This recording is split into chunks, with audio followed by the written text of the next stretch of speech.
Want to take a deeper look at that New York City mayor's race? Our Ed O'Keefe is at Mamdani headquarters in Brooklyn. Ed, tell us what you see and what you hear. Major, good evening. There's still a little bit of ways from letting in most of the 3,000 or so supporters expected to fill this music venue in the heart of Brooklyn.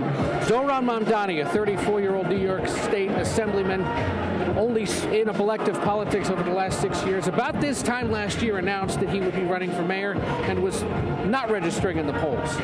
But something picked up over the start of the year into the spring as he kept talking relentlessly about the fact that this city, in his view, is too expensive for most people to live in, that they're having to look for rental properties across the river in New Jersey instead of staying here in the city that they love.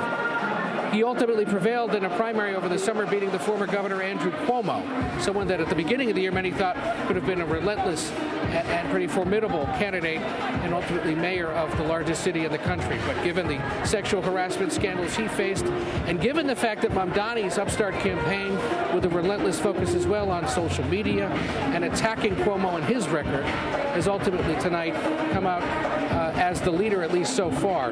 He is expected to speak here in the next 2 hours or so if things go well for him. And it's going to raise a lot of questions about whether he's equipped to lead a city that requires cooperation with more than 50 members of the New York City Council and a state legislature up in Albany that will be looking to see whether he can get over 50% of the vote tonight and some sense of a mandate from this city to start enacting the policies he promised, things like free public busing, free child care, rent control for many of the city's rent-stabilized apartments, and other changes, including a change in how policing is conducted in this city with more of an emphasis on mental health and helping the homeless find their way instead of sending the NYPD in to do it. There have also, of course, been criticisms of his stance on the situation in the Middle East, the criticism of the state of Israel, especially considered by many critics to be anti-Semitic.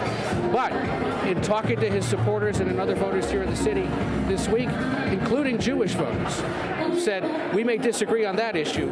We agree that this city is too expensive and that we need a fresh face, and they believe Mamdani could be the one to do it.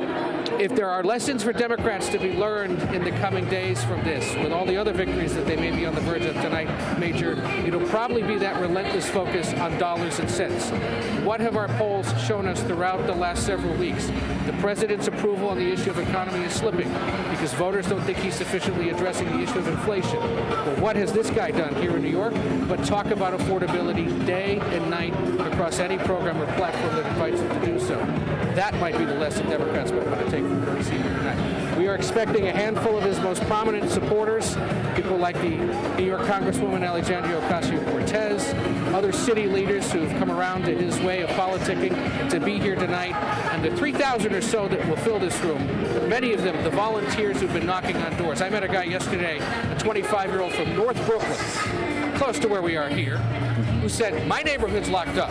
We met him on the Upper West Side. He said, if he wants to freeze my rent, that means he has my back. I want to have his back. That kind of commitment we've seen in the streets of the city for Zohran Mamdani. Hope to hear from him in the coming hours. Major? And when we do hear from him, and possibly before, we'll be back to you in Brooklyn. Ed O'Keefe, thank you so very much. I want to go now to CBS News Elections and Surveys Director Anthony Salvanto. Anthony, what are you seeing in the 5 boroughs of New York? Major, welcome to the neighborhood. By which I mean, I love it. Okay, our crack all-world data team has put together a New York map, neighborhood by neighborhood, of where the votes are. And what you're going to see is in blue here, these are places, and this is advanced vote, because that's what the boroughs will count first. That's why we can make this a lean Mamdani at the moment, okay? These blue areas, I'm going to start by zooming in on Brooklyn here. These are places that all in the advance vote are, at this moment, going for Mamdani, okay? So you see around Prospect Park, okay, around, downtown Brooklyn, all these places here. But also, if you look up in Manhattan, and this is important because in the primary, he did well, especially in lower Manhattan and then up in the north part of Manhattan, up here around Morningside Heights, et cetera, all going for Mamdani, and then in these parts of Astoria, Queens.